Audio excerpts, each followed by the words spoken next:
Hi. I would like to point out the fact that we are both wearing lipstick right now in our own homes. It is correct. And it is the correct course of action. It is You correct. I know, am also wearing earrings for some reason. I'm very excited. Oh, you are too. I Are, feel like you look like a movie star right now. are you serious? Those earrings with your casual shirt and your hair, it's really awesome. Oh, thank you. You look awesome too. Well, I will. How about I read the bio that you sent me? Sure. Start. That's awesome. Well, we are here with Kelsey Rideout, who is Mama to Eternity Arts and co host of Story Nights at Good City People on Instagram. She is one of the most sensitive, open, wise, and delightfully charming people I know. You didn't send me that, I wrote that. Really Um, Kelsey is a poet, writer, actor, and lover of learning. She is launching creative writing and healing workshops at her arts company, Eternity Arts, in January of 2021. Is that even a year? Like, oh man, when is it coming? it's coming so soon. Which Oh I my, think is I think it's good news that it's coming so soon. I think it's very good news. Yeah, Very good news. we've gotten through this year, Mar. So, I guess I would like to hear you introduce yourself in your own way, if you'd like to expand on that. Okay. Well, I'm a human being. Um, I, for the last 10 years, have been kind of investigating my artistic soul and practice, and it led me to find acting. It's led me to creatively write and perform, and kind of find myself and find my voice, which is so cool that you named this episode I Have a Voice. And now I'm at the place where I feel like, okay, like the initial struggles that led me into this kind of deeper dive of who I am and what is my voice, though they remain, I feel um, I feel excited to now offer kind of what I've learned, and just who I am today, to others. It's been a long haul, but a really cool journey. Hmm.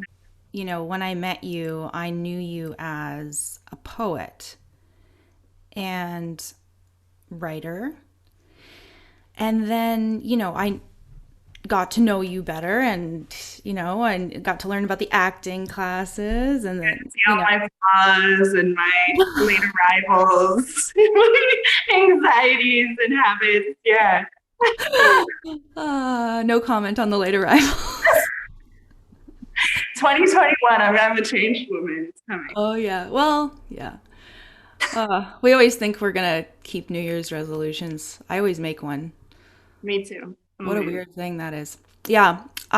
So you kind of embody all of these different artistic hats and identities, and I think that's so awesome. When we work together at Labo, which we'll get into, we're also sort of working with movement and had actually sort of touched base with your background in music and in piano.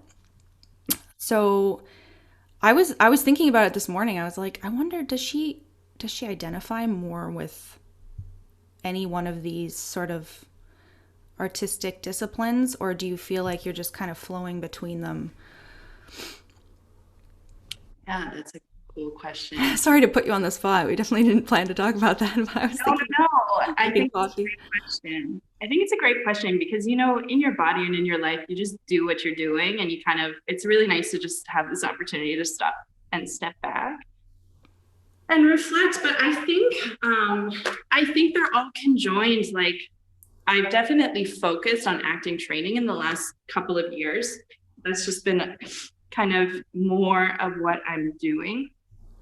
But I feel like I identify as an artist, and then from that artist place, there's dance and movement and words and music and expression, and when I'm creating, they all come up. And like, I love seeing shows and different performances where they're speaking to one another, because really they're all aspects of the voice coming out, whether it's moving your body or singing or acting and speaking and connecting to another person.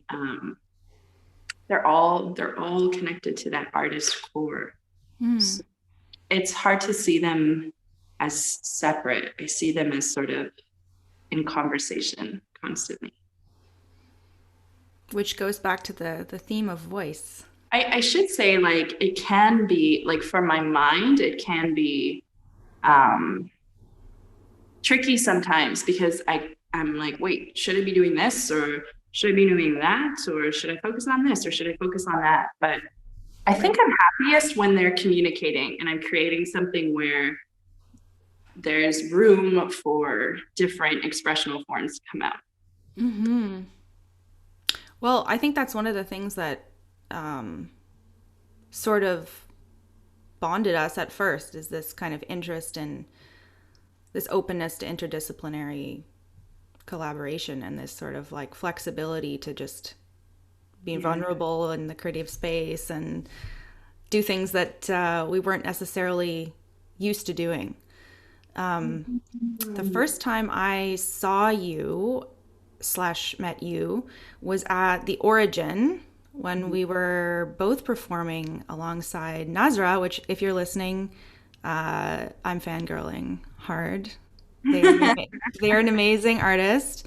And also our dear friend, Brandon Wint, who we did a little bit of work with later. It's also amazing. Shout out. Also amazing. Shout out. I want to get him on the podcast if he's listening. Really? Message me. So yeah, I first saw you there, and I loved that poem. It was really powerful in the way you performed it, and you definitely, right away, it struck me that you had some kind of an acting background, like the way you were reciting the poem, the way you were performing the poem. It was kind of like a one-woman show or monologue, the way it was done. And yeah, we were introduced there, and I think it was at least another whole year before I reached out to you for Labo, right? Was that the next time we talked? Yeah. So that's Labo is a great program in Montreal for contemporary composers, artists, musicians. It is very much centered around musical performance, but they had a special project category the year we did it. Not sure if they still have it. This was 2016, and basically we wrote a proposal together based on a project involving spoken word and movement performance, along with I was playing violin at the time. Yes. And we were placed in a group with Nathan Friedman. Hey, Nathan. Yeah. I miss Nathan too.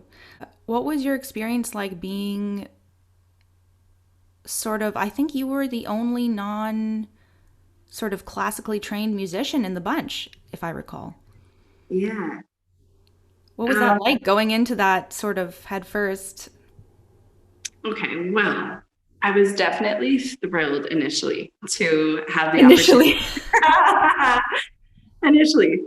opportunity to write this awesome proposal with you, and like imagine the ways in which our artistic disciplines would come together. Like, honestly, I could just, and I still feel this way, like I feel I feel super connected to your artist soul and you. So Oh, it was very exciting. And I just love the piano. Piano's in my heart. I took whatever until grade 12. I did the whole thing, the conservatory thing.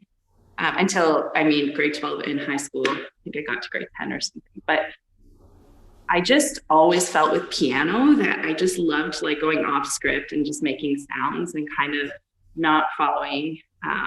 even the way you said that was so actor, off script. See, because I'm doing more acting. It's at the forefront. That's great. Yes, yes. And so I was super excited, like butterflies in my stomach, to kind of play around with piano Mm. and with you. And then I got massive anxiety about the whole process. I literally emailed the directors, and even though I was already accepted at this point, but like the directors of the program, I emailed them. I don't know if I told you this, and I don't know if you told me this. I literally asked what what am I even doing? Like, can you please listen again to like the sample piano I sent you? And like, can you please tell me what it even is? Like, I don't know if I should be coming. And I sent them all my anxieties. Side note, I've stopped emailing anxious emails. And I just Oh, want to, that's a it's a good step. That's a it's good like step. major. But at the time I was still practicing that. Emailed Oh, all my anxieties. I used practicing that. I was in the practice of I was in the practice of anxious emailing. Oh, I do that. And the anxious text, the reassurance seeking text. Yep. Also have eliminated that. Fantastic. Anyways, so I got in touch with you, and I literally almost didn't go because I felt like, as you know, it was literally the day before something, and I thought, first of all, can I even afford taking a week and going to Montreal? But you know, all of that havoc around finances was like actually steeped in just the fear of not feeling like I'd belong there. Like I didn't know what I was doing. And I think a lot of improvisational work and just the nature of actual creation is that it's improvisational and it's unknown.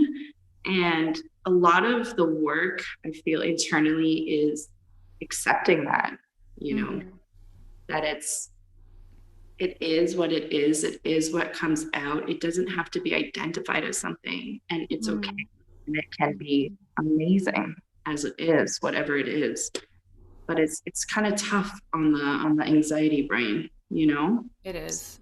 It is. And I just want to point out a huge irony in this situation, which was that our piece, excuse me, um, was the theme was fear because I had been inspired by your Right. performance and I thought, oh, this is cool. Maybe we can build not using that poem directly, but we can build on this idea of our original title. I think was Investigation of Fear, which we later scrapped, but that theme of anxiety within the artist and all of that was our theme. So then it was funny to have this situation arise where I got a message from you kind of, you know, pretty close to the start of the festival, just kind of, Yeah, spiraling.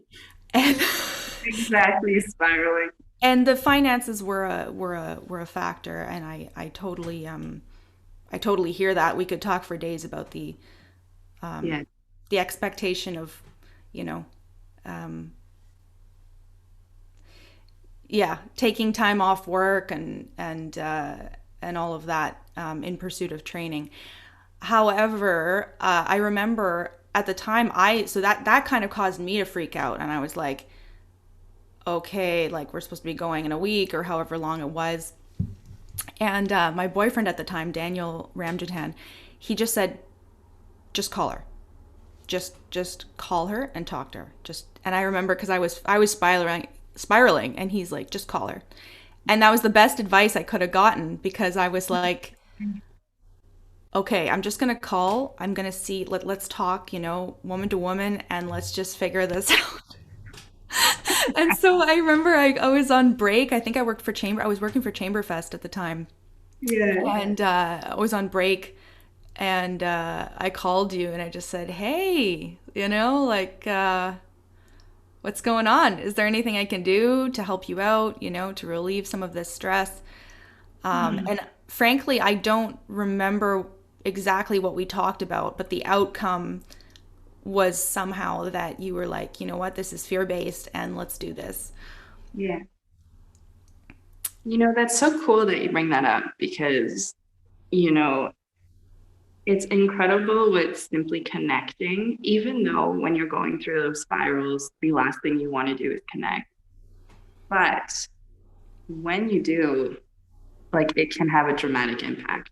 And I feel like speaking to you on the phone, just like I don't know if we hadn't spoken, I don't know if I would have gone. I know. And when you look at the chain of events, right? It's like if Daniel hadn't said that, maybe I wouldn't have called, and then we wouldn't have had that experience. And it's yeah, it's Yeah. all very yeah, synchronicity is crazy. And just having that yeah, you're right, that vocal connection too, to hear someone's voice and to just talk it out and to not have, I could have easily said, oh, okay, but um just to have that conversation Yeah. was good for both of us, I think. I think so too.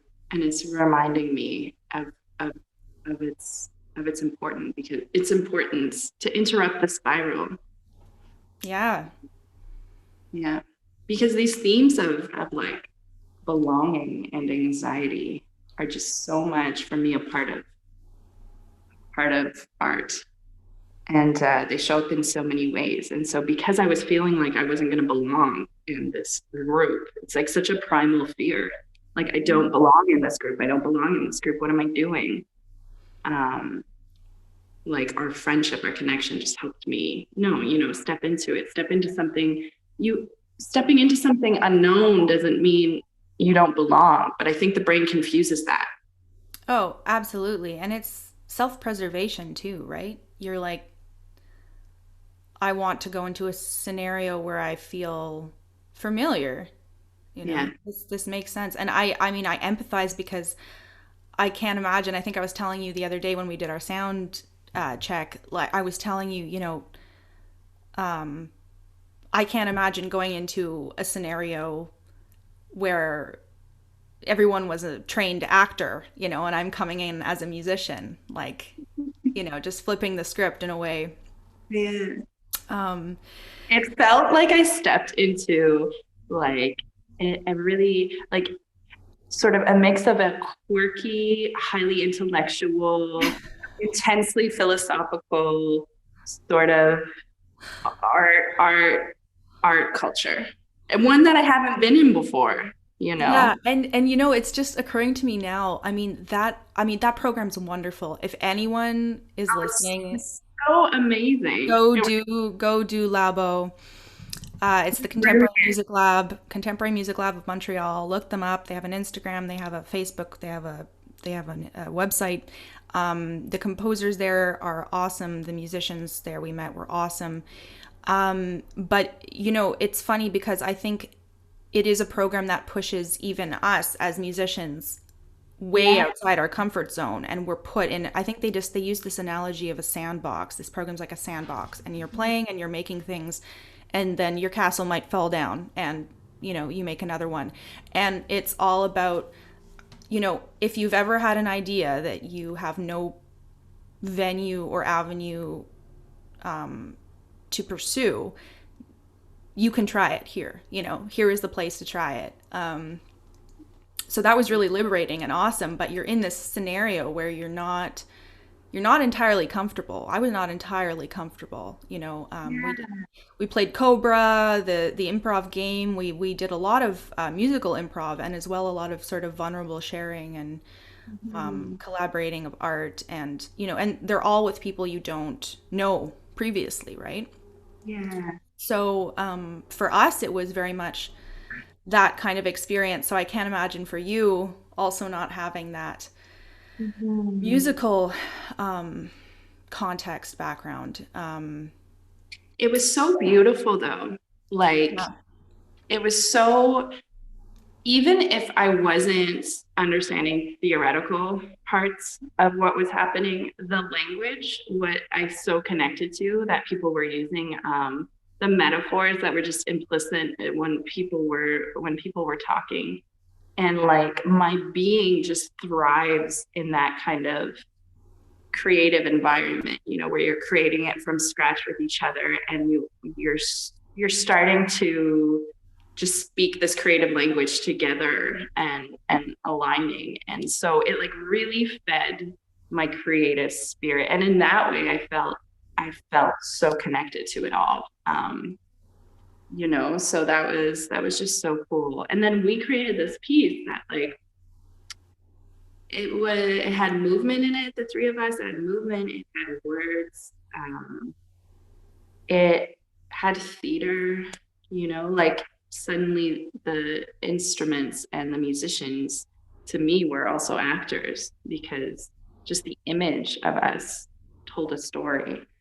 um, and it was one of the most beautiful pieces that I've experienced creating and doing. Oh, same. I treasure that memory so much. That final performance was really powerful, and we got some really amazing feedback. And I think we created the environment for that piece to succeed. I still wish we had access to that video footage. My I was gosh. just about to say It's lost in the ether. every year I keep asking, I keep reaching out and seeing, is there a chance? Because the thing is, you and I, nor Nathan, accessed the video It when was our fault. It was it was our our fault. fault. We didn't get the video clip of this piece that's press collaborative and from the heart. And now it's lost in the archives. If it's even existed in the archives, I don't know. Yeah, I don't know, maybe I'll write them again. I would love to, I would love to have that. Um, I think we still have notes from our meetings and our rehearsals, and if we ever get a chance to perform it again, I think that would be really great. I think very you were instrumental in pushing me to explore movement, which I think, like, as a musician, my godmother, she's a dancer, choreographer, and she's always saying when she works with musicians, they're often very disconnected from their especially their lower bodies, because we're all up in here, and we're all about the fine muscle movements, and we don't think about, okay, how do my legs feel, how do my hip flexors feel, how am I standing, and it's an athletic activity that's been completely intellectualized, I think. Yes. And it's not that there isn't an intellectual component, because of course there is, but a lot of us, I find, are very up in here, and we're not as connected to what's physically happening. Mm-hmm. So for myself, I mean, any kind of physical movement, choreographed physical movement, is super Mm-hmm. intimidating, especially to perform. So thank you for, being an approachable person to ask about that and to work with that. Yeah, I mean, you're welcome, and vice versa. Like that was the beauty of this program, was that one another's experiences we could share, and like if we dared to take the risk, we could try out. And um, I think we listened to each other and managed to enter each other's disciplines in ways that felt courageous and new, you know, um, and not impossible. So I'm grateful. I feel like I want to recognize Nathan, because he was so open-minded. He kind of came into this like storm of feminine energy and like pre-planning, and he just rode the wave, and he gave his calm and logical feedback, and was just very, not only easy to work with, but a joy to work with, like really. uh, I'm trying to think of some sort of metaphor, but you and I were like this, you know, and Yeah. he was kind of just, Yeah. in the waves and totally present, but at a different pace and vibration that just helped it all, you know, come together. And Yeah. that's another thing about collaboration. It's like it brings out so many parts. So much. I It brings out know. so much ego, right? Because it's like all the fear. It brings out our strengths. It brings out like our most bright vibration. And together, you form this kind of this world together. Um, Yeah. yeah. Oh, yeah, the ego. The ego. Yeah. Well, one thing I would like to say is I think a lot of people still feel like ego implies, Bad. Sorry. well, Jumped in. implies like a feeling of grandiosity, or like you think you're so great. And my understanding of it is it's just the awareness of self, right? It's our awareness of self, good, bad, in between, our identity as something outside of ourselves, our belief that our self exists beyond our body and is an entity of itself. Mhm. And boy, it really comes into play sometimes. It's really it can really hinder us. Absolutely. I loved the critique process that they did at Labo, where we had that first performance, sort of makeshift performance, which happened really early on in sort of the creation process. Yeah. And everyone's performances were super rough in the sense that they were in their early stages and very experimental. And then we had basically like a round table discussion where we, it's like, how many people were there? Maybe 30 people sitting in a circle, right? A large circle. And I remember there I was a, forgot. I forgot they were surrounding us. oh, it was face to face.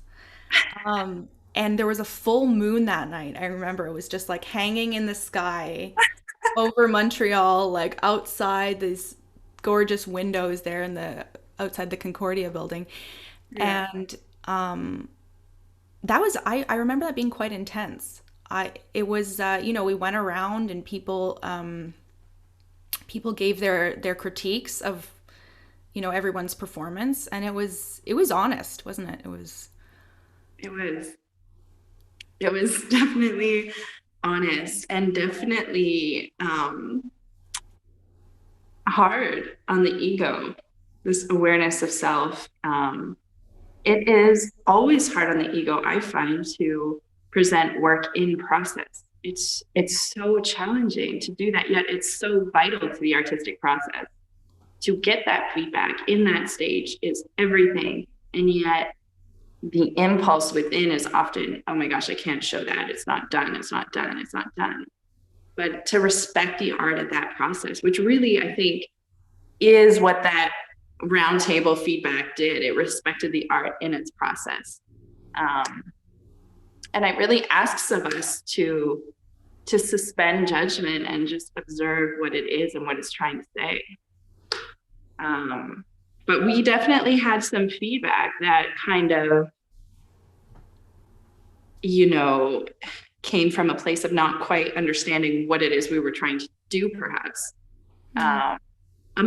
We had a range of feedback. And I think, although I think after you and I wanted to like cry, I think we went to, what, didn't we go to, did we go to Shoppers after and buy hoop earrings? Was it that day? Was Do it you that day?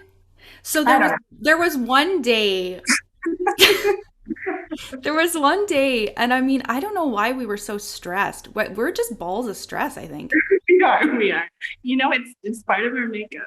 I don't know if I can even call what we were doing rehearsing. I mean, at a certain point, it became rehearsing, but it was a lot of um, talking, experimenting, Yeah. I mean, drafting. it is a lot. It was exhausting in a sense, because I think it's like together trying to be patient with the process of creating together, not just yourself, Yeah. but together with all our energies. Yeah. So there was one day when we we said we're gonna go buy hoop earrings, and I think we went to, yeah, it was Shoppers or something, $6 hoops. Yeah. Are Got those the some, ones, by the way? Are those the no, ones? but they are hoops. Um, and I think we got chocolate, um, and we walked around for a while, and we just let it be that, you know. Yeah, I'm grateful for that critique session now,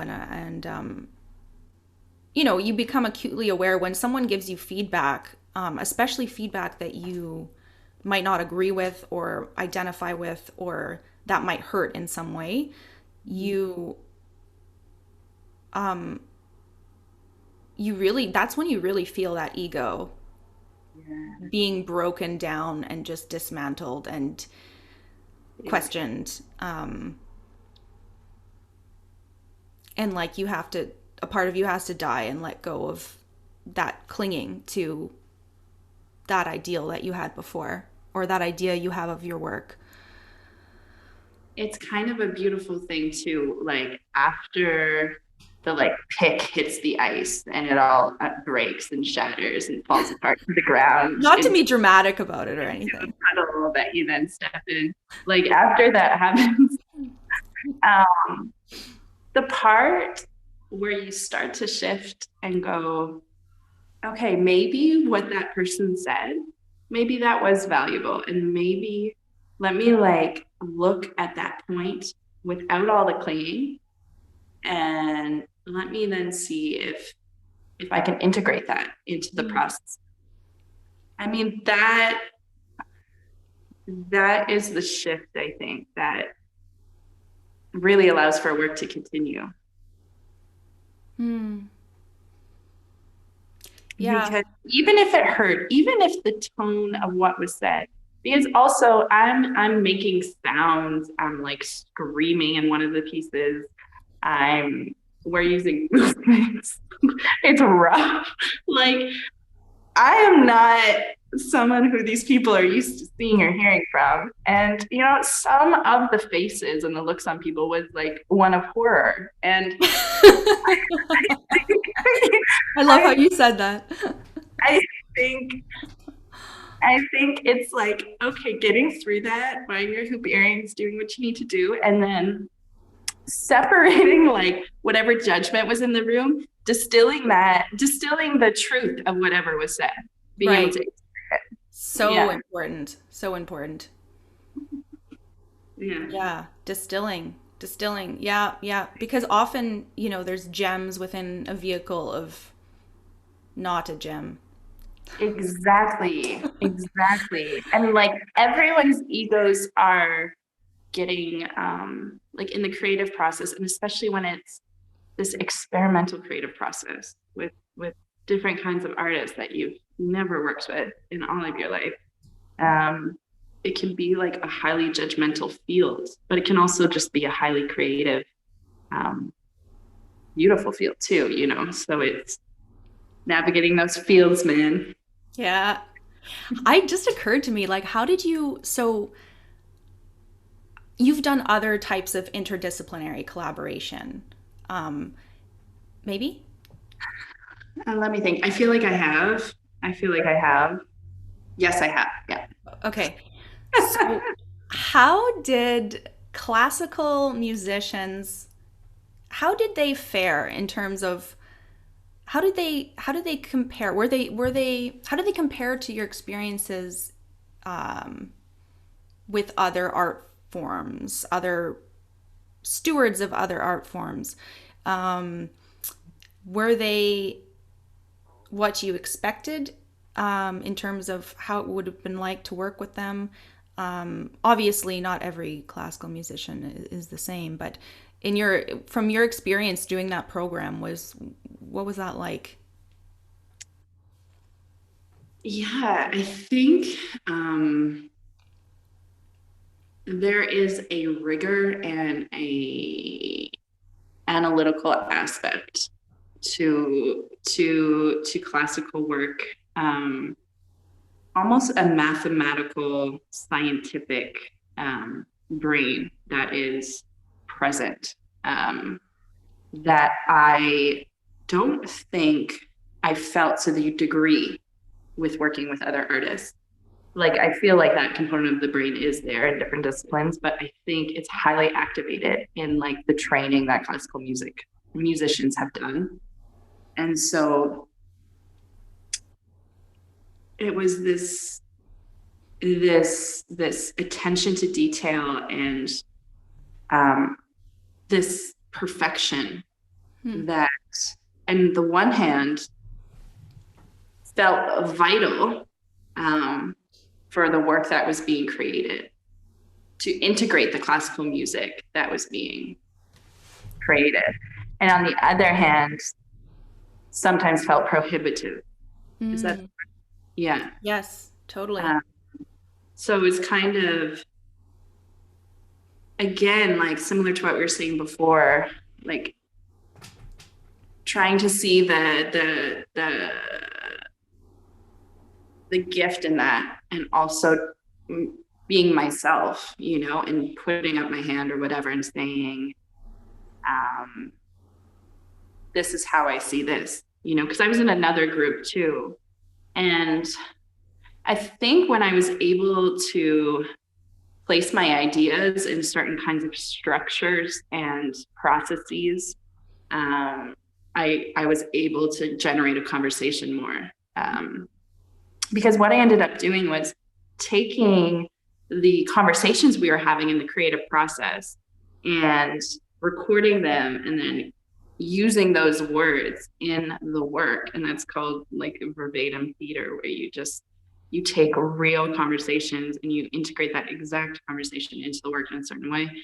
And I think when people started to see like the value in other lenses, I was part of the conversation. But it was a bit of a challenge to work with artists that were so adjusted to being perfect technically, which is not something I've experienced, but it is something I can definitely learn from, because it's a beautiful thing to practice that hard to get to a point where it's so integrated into your body, that you can end up doing really complex, incredible stuff. Um, but yeah, it was a challenge. It was a challenge. It was a challenge. But I have to say, overall, like classical musicians, I mean, it was so much fun. It was so much fun chatting with you guys, having these like weird, awesome conversations, like walking down the streets of Montreal together and just vibing and It was loving such it. a gift to be able to spend that, I think it was 10 days, to be able to spend those 10 days in Montreal, like just, Yeah, um, I agree. yeah, it was beautiful. It was beautiful. Can I tell you a secret? Yes. I am in Montreal. Right.